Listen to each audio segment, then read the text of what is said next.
Hai teman-teman, selamat menonton ya. Jangan lupa subscribe ya. Jangan lupa subscribe ya. Halo Sobat Kia semuanya, kembali lagi bersama Bang Kia di dalam serial video sejarah.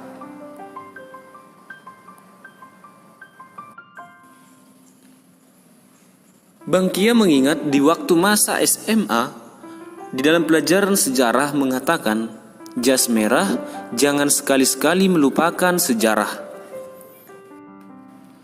Untuk itu, di dalam video kali ini, kita akan belajar dan mengingat kembali sejarah berdirinya gereja HKBP berkisar 159 tahun yang silam.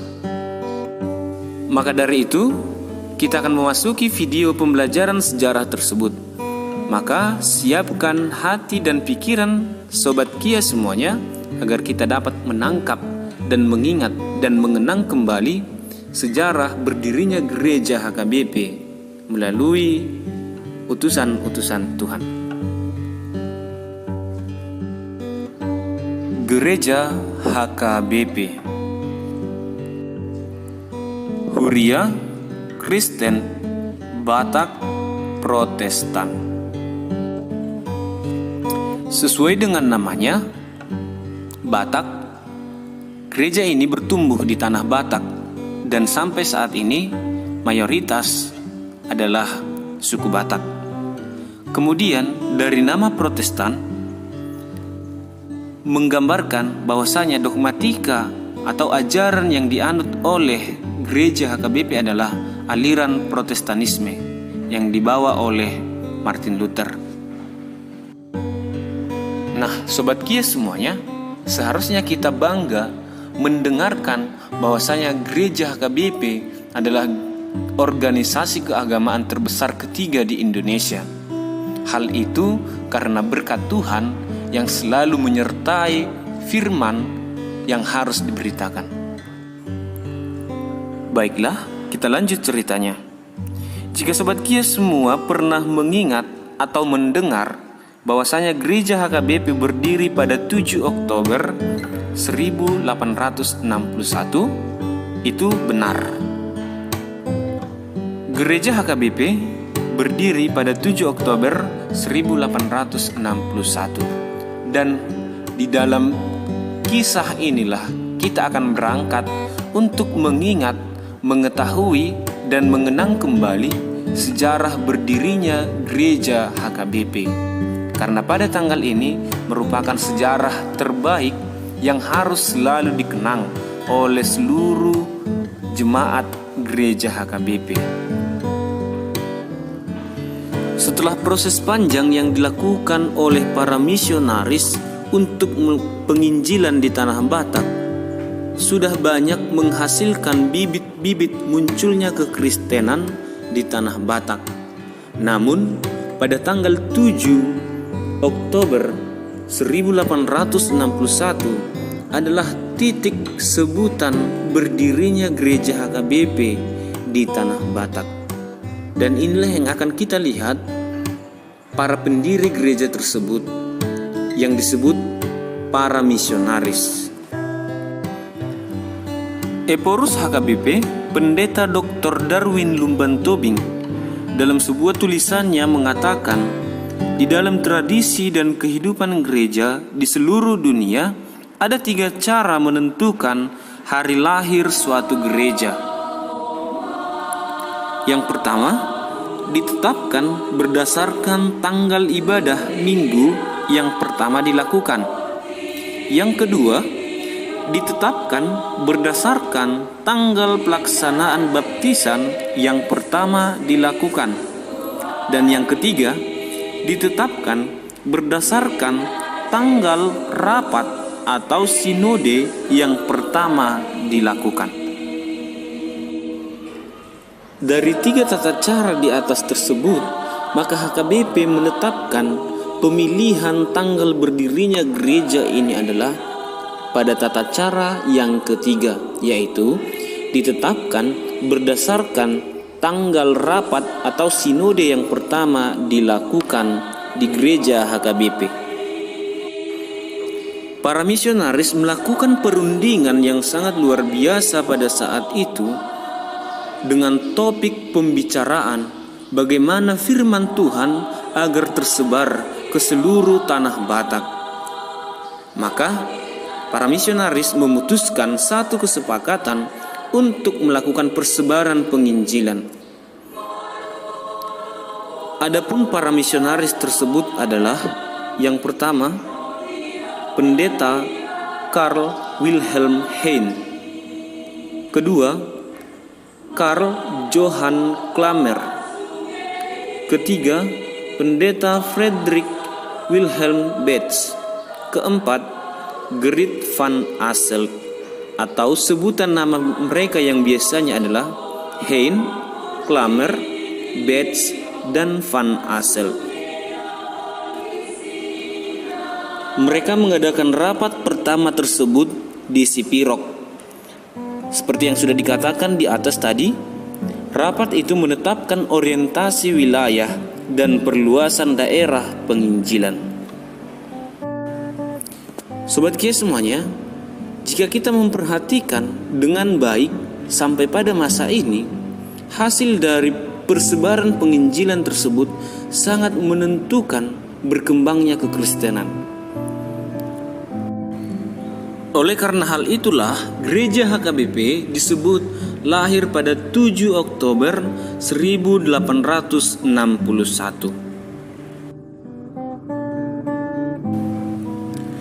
Pada perkembangan berikutnya, penyesuaian nama HKBP didasarkan pada misionaris yang melakukan rapat pertama di Sipirok pada 7 Oktober 1861 tersebut. Adapun sebutan itu adalah Heine, Klamer, Betz, dan van Asselt. H, K, B, P. Nah, Sobat Kia semuanya, di video ini juga kita akan membahas tentang kehidupan para misionaris yang melatar belakangi berdirinya gereja HKBP tersebut.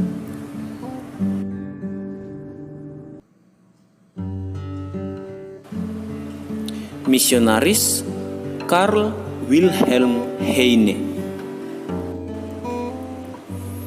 Heine lahir pada tanggal 26 Februari 1833 di Molokna, Jerman.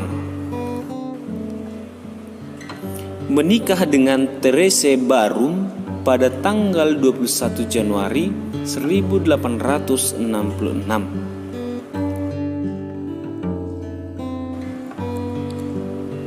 Heine merupakan misionaris utusan RMG yang tiba di Sumatera, Tanah Batak, pada tahun 1860. Beberapa buku menuliskan bahwa Heine awalnya bertugas di Borneo dan bersama Klamer diinstruksikan untuk bermisi ke Tanah Batak. Tetapi dalam kartu kepegawaian yang dikeluarkan resmi oleh FEM, dulu RMG, sekarang UIM, ia diutus langsung ke Tanah Batak, Sumatera. Setibanya di Tanah Batak, Heine bergabung dengan 3 orang misionaris yang sudah berpengalaman di Tanah Batak. Maka di dalam rapat pertama tersebut yang diadakan di Sipirok oleh para misionaris 7 Oktober 1861 diputuskan bahwasanya Heine ditempatkan di Sigompulon untuk melakukan pekabaran Injil.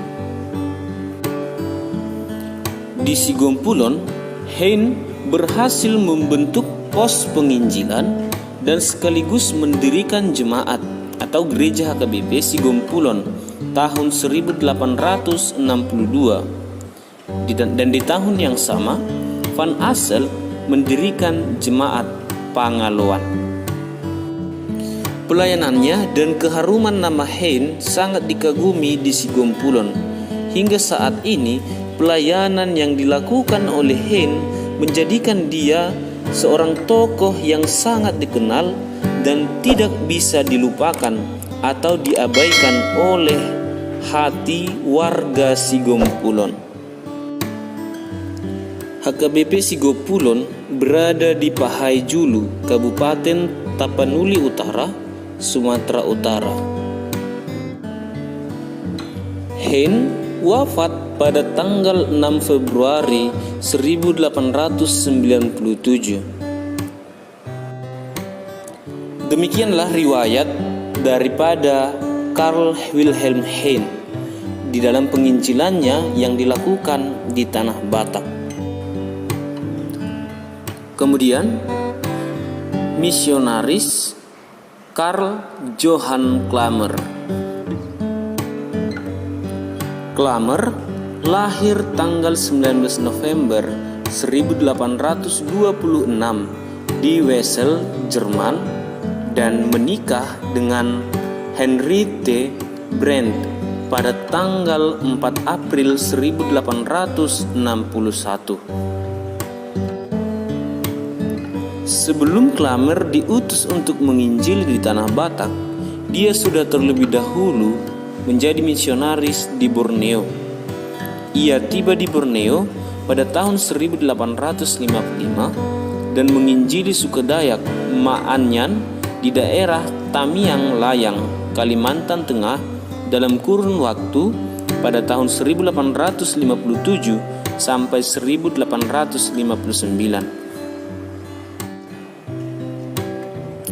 Panggilan Tuhan sudah menunjukkan Klamer harus berangkat ke tanah Batak, yang kemudian dia diinstruksikan untuk menginjili di tanah Batak pada tahun 1861. Setelah tiba di Sipirok, Klamer berhasil memelihara hasil pelayanan yang dirintis Van Asselt sejak 1857. Bahkan mengembangkannya dari segi sarana fisik maupun pelayanan di bidang jemaat dan sekolah. Beliau punya hubungan baik dengan para pejabat pemerintah Belanda di Sipirok. Tuan Gubernur menyerahkan sekolah yang dipimpin oleh Van Asselt kepada Tuan Klamer.